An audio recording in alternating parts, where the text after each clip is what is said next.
Safety, first aid, and risk management are priorities when it comes to working with youth. For most young people, bumps and bruises are normal, especially when we have youth that are actively involved in all that we do.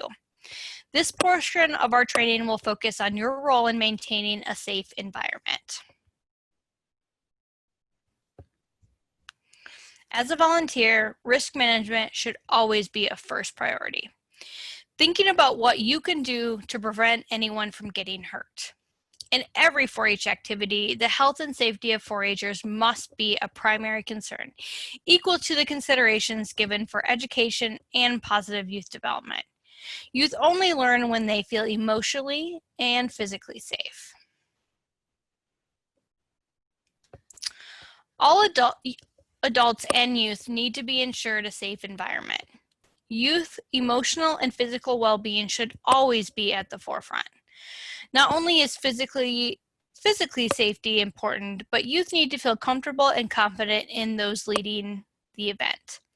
This means that your role as a volunteer is to make that youth feel heard and welcome at your events. Conditions that cause health and safety concerns, such as poor facilities, equipment, weather, and travel, cannot be ignored. If the conditions of the item in question cannot be fixed, or if an alternative cannot be found, then the 4-H activity, event, or program should be canceled or postponed. A field specialist, program advisor, or volunteer that is responsible for any specific 4-H activity, event, or program must seriously consider their role and responsibility in protecting and preserving the health and safety of 4-H members, of livestock, and of property. Rescheduling, postponing, or finding alternative solutions may cause distress, frustration, or work, but in cases where health and/or safety are at risk, it is important and responsible response. For participants with special needs, special safety accommodations may need to be made in advance of situations dealing with certain 4-H project areas, such as animals and shooting sports. Accommodations may include consideration of rules or policies, equipment modifications, space needs, and other unique circumstances.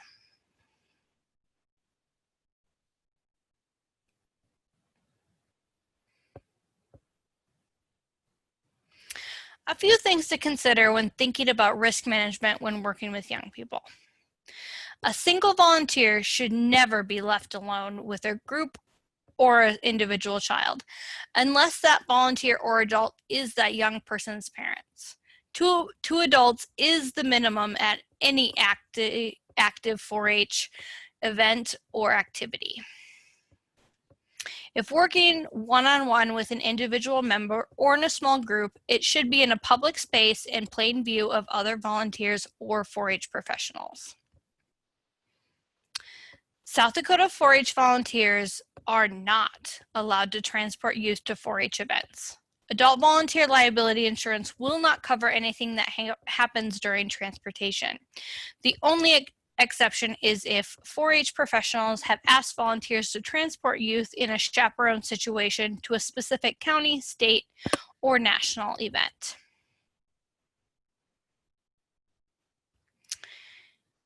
Next, we'll touch on some basic first aid for when you are at 4-H events. When we work at 4-H events, we are taking care of other people's children.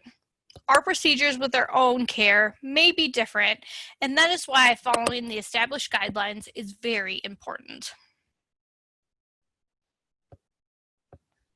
The number one rule when it comes to first aid at 4-H events is to only treat youth as your medical training deems appropriate. For most of this means soap, water, and a clean bandage, then reviewing the situation for additional treatment that may be necessary. All youth will have completed a medical file in 4-H Online prior to an event. Always refer back to that sheet when considering next steps to treatment of sickness or injury. If a 4-Her becomes injured, there is a report that will need to be completed. It includes what happened, steps to treat, again, usually just soap, water, clean bandage, and if the youth was transported to a medical clinic or emergency room. The 4-H professional in your county or in charge of the event would be able to help you locate and complete this report. When it comes to giving medication, before giving anything to a young person, you must have a parental consent. This includes any over-the-counter medications such as Tums, Tylenol, or even ibuprofen. Consent can be obtained one of two ways. A parent, guardian, or custodial adult may indicate on an event medical form that the 4-H staff or volunteer had permission to give medications, including over-the-counter. 4-H staff and volunteers may also reach out to parents over the phone to get verbal consent. Before giving medication, the 4-H staff or volunteer should always make an attempt to contact the parent, guardian, or custodial adult to inform them of the situation and before giving medication. Remember, it is your responsibility as a volunteer or chaperone to stay with the young person should they become sick or injured. Communicate with the parent, guardian, or custodial adult.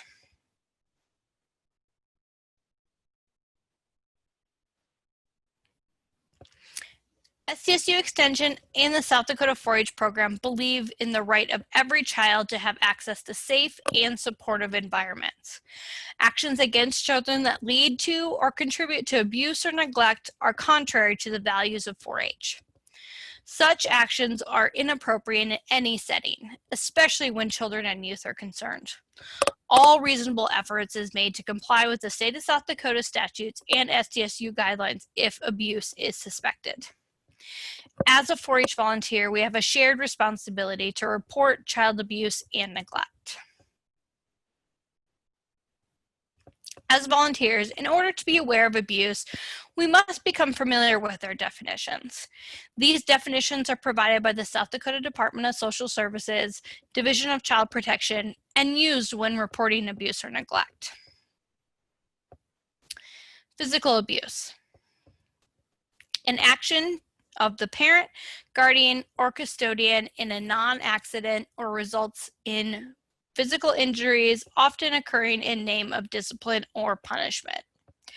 This is a good time to point out that these definitions use language such as parent, guardian, or custodian, but any action or suspicion of defined abuse by any adult should be reported. Physical neglect occurs when a parent, guardian, or custodian fails to provide for an adult a child's basic needs like food, clothing, shelter, education, medical care, supervision, and abandonment. Emotional maltreatment.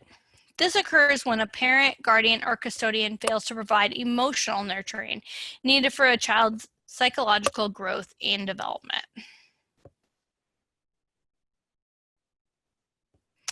Sexual abuse occurs when a parent, guardian, or custodial adult commits or allows contacts or interactions between a child and adult where the child is used for sexual stimulation of the parent, guardian, caretaker, or other responsible person.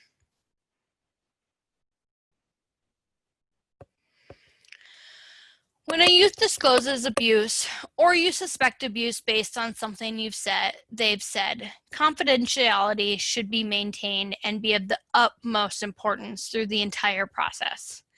All the information the youth shares with you as a trusted adult should never be shared with anyone outside of the professional 4-H staff making or assisting you in making a report. The top priority for you as the trusting adult is to listen and document everything the youth says. Be careful to use their exact words. Accuracy is very important when it comes to the language the young person uses. Refrain from asking probing questions. Don't make suggestions or guesses and let the young person tell you their story. Do not draw conclusions and only document what you hear from that young person. As the trusted adult, your ability to remain calm will help the young person stay calm and comfortable. Find a quiet yet visible place away from the group. Be aware of your body language and what kind of reactions you have. Remember, this is not an interview. This is you listening to the young person and documenting what you hear.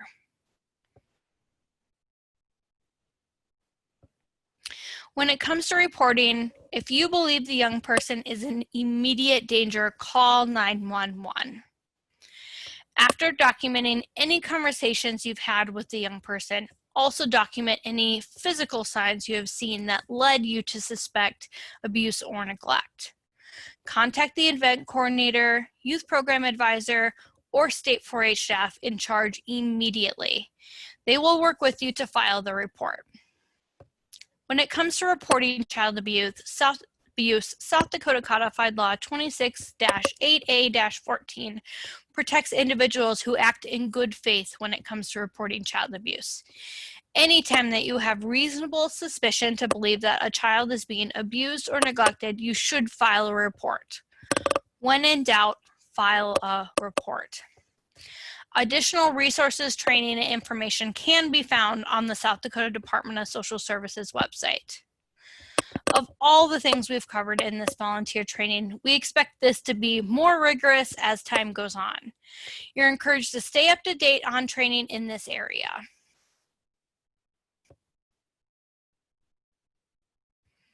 This concludes our Section 5 of the 4-H volunteer training.